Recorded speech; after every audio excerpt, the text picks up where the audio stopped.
Hello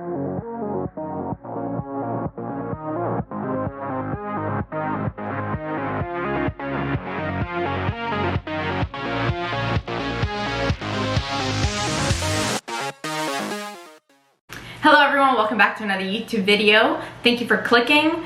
Please make sure you are subscribed to my channel so that you can, never miss a video with me.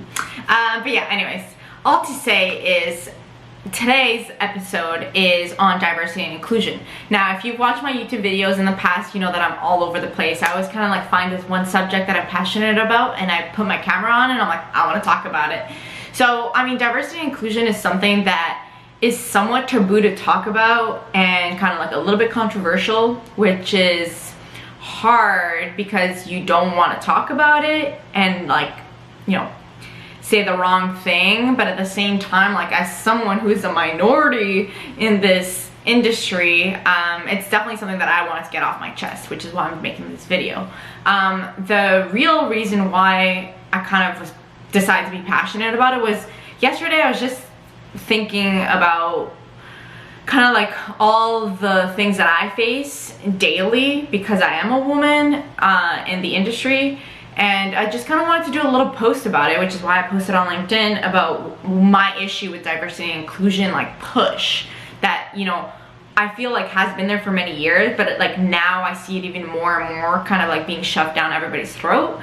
And it's kind of weird because it benefits me, quote unquote, which I should be on that side of like, yeah, let's push it down everybody's throat because I want a better, job. I want to keep moving up in the company and things like that. But at the same time, like as much good as it's doing, and I think it's needed, I think it also takes away a lot from like the minorities or the other people who are also trying to get to a certain level and who are there for the right reasons, and we get kind of discredited. So that's kind of what I want to talk about, and that's kind of exactly what I wrote down in the post, and I'll put it here so you can see it, but if not, I'll post it in the links below if you actually want to go check out the post on LinkedIn that I made.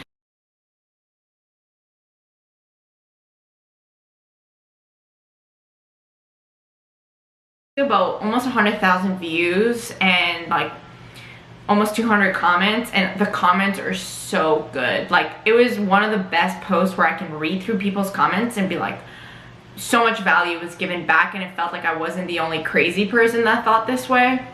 And again, a lot of women commenting on there agreeing with me, and as well as a lot of men who were agreeing too, saying like, yeah, it's BS also, right?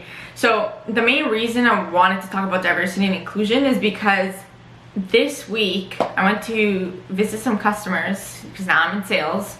And by the way, quick background, 5.5 years in the field, wireline, open hole. Any of you know that side of the business? It's really difficult. It's hard, you're with, and it's a very difficult lifestyle. You sleep in your pickup, you eat gas station food, you're away 90% of the time, you're out on the rig. It's 24/7, so you can be working at like 3 in the morning, 2 p.m., 10 a.m. Like it's a very crazy lifestyle schedule. The tools are really heavy. I used to work in Canada, so it was like freezing, like -40, or in West Texas with like extreme heat. So like I've been in the field.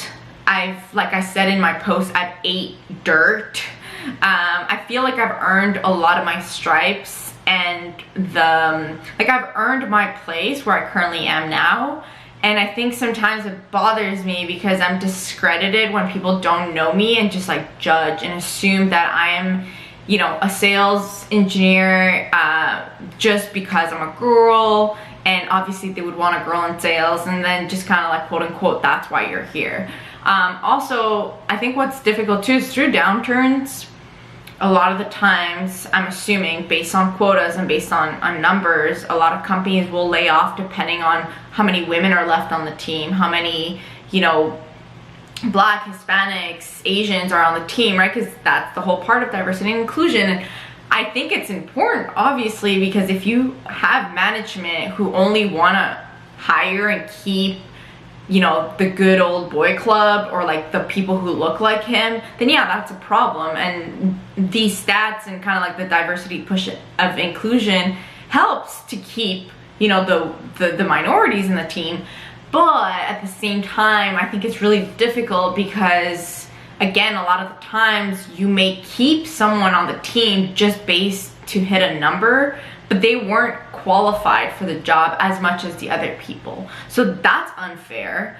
But it's also kind of unfair when, for example, a lot of the team is laid off, or in different companies, like there's been a lot of layoffs, and you are a girl and you are a minority and you are left on the team because you're freaking amazing and you're really good at your job, but people will automatically think the only reason you're left is because they want to hit a number. So I think what's difficult with diversity and inclusion is that like I don't think there's like a right or wrong way to approach it. I'm trying to figure out what the best way to do it is because, one, I think it's important. We need to have diversity and inclusion, and it's important for companies to push that, because if not, we're never going to change, and it's still going to be just a good old boy white male club, right? But at the same time, too much of a push and too much of trying to meet a number and present numbers in marketing, it feels like it's almost just all about the marketing and all about the like, we have X amount of women, yay us, but no real like thought of, you know, are the women that are there because they should be there, or just because you want to hit numbers and they actually shouldn't be there and they shouldn't be promoted.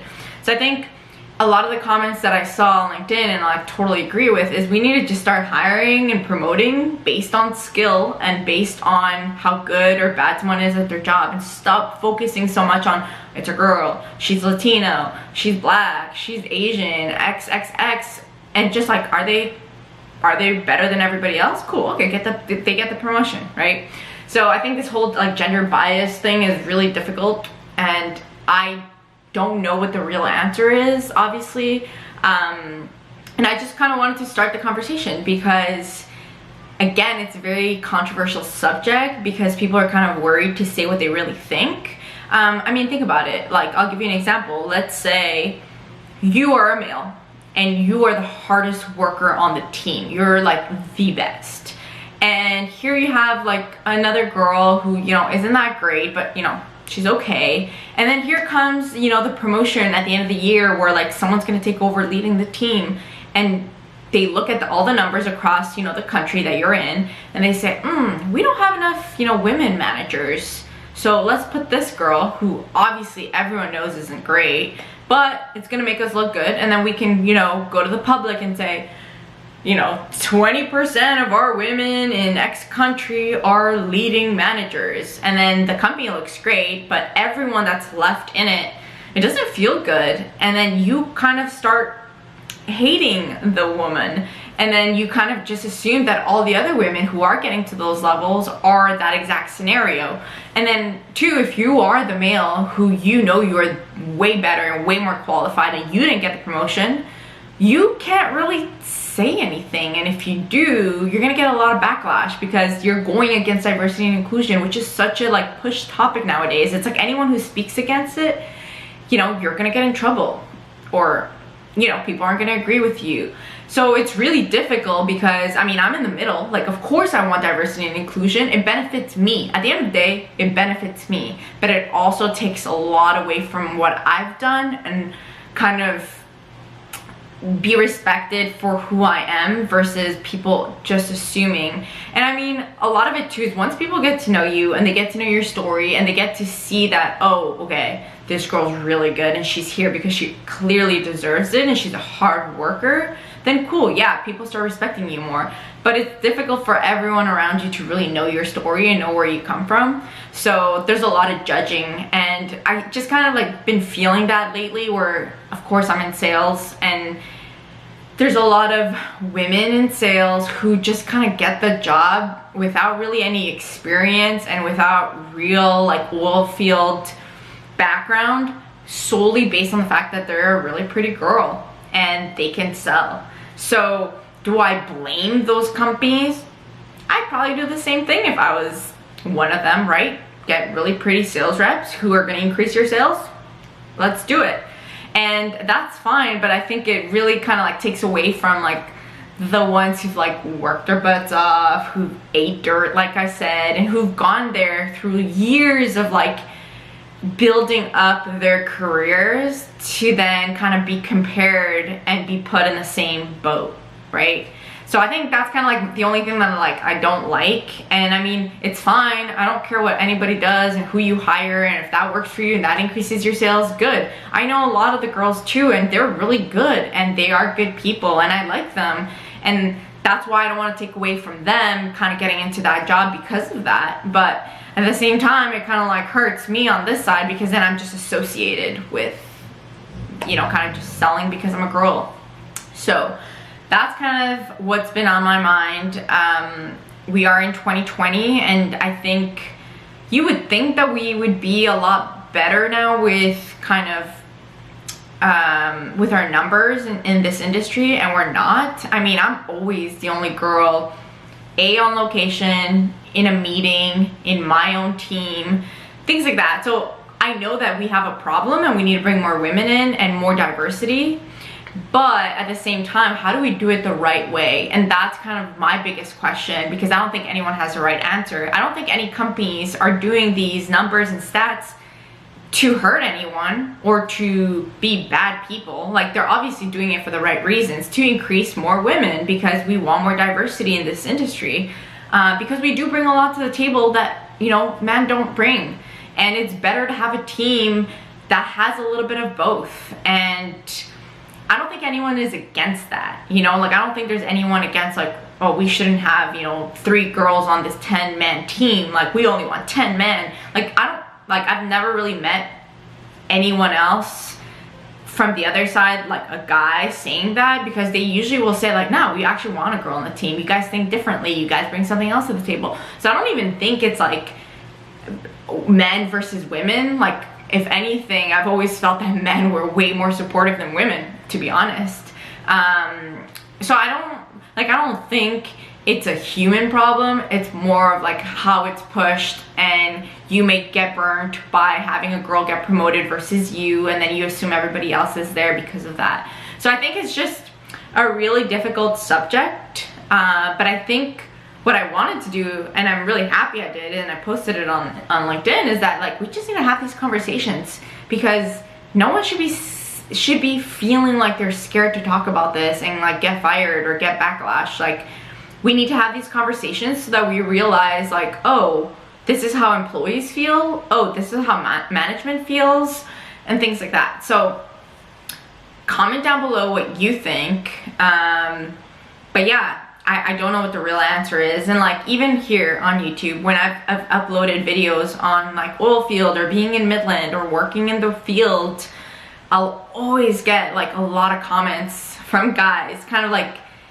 taking away from the fact that I've worked really hard to get to where I am, where they're like, oh yeah, of course you got the job, or of course you're not laid off during the downturn because you're a girl, or, you know, like, there's obviously a lot of comments. I'm really good at like not caring what people really think and say, because I stay true to myself, and I know exactly why I am where I am today, and it's because of my work ethic and for nothing else.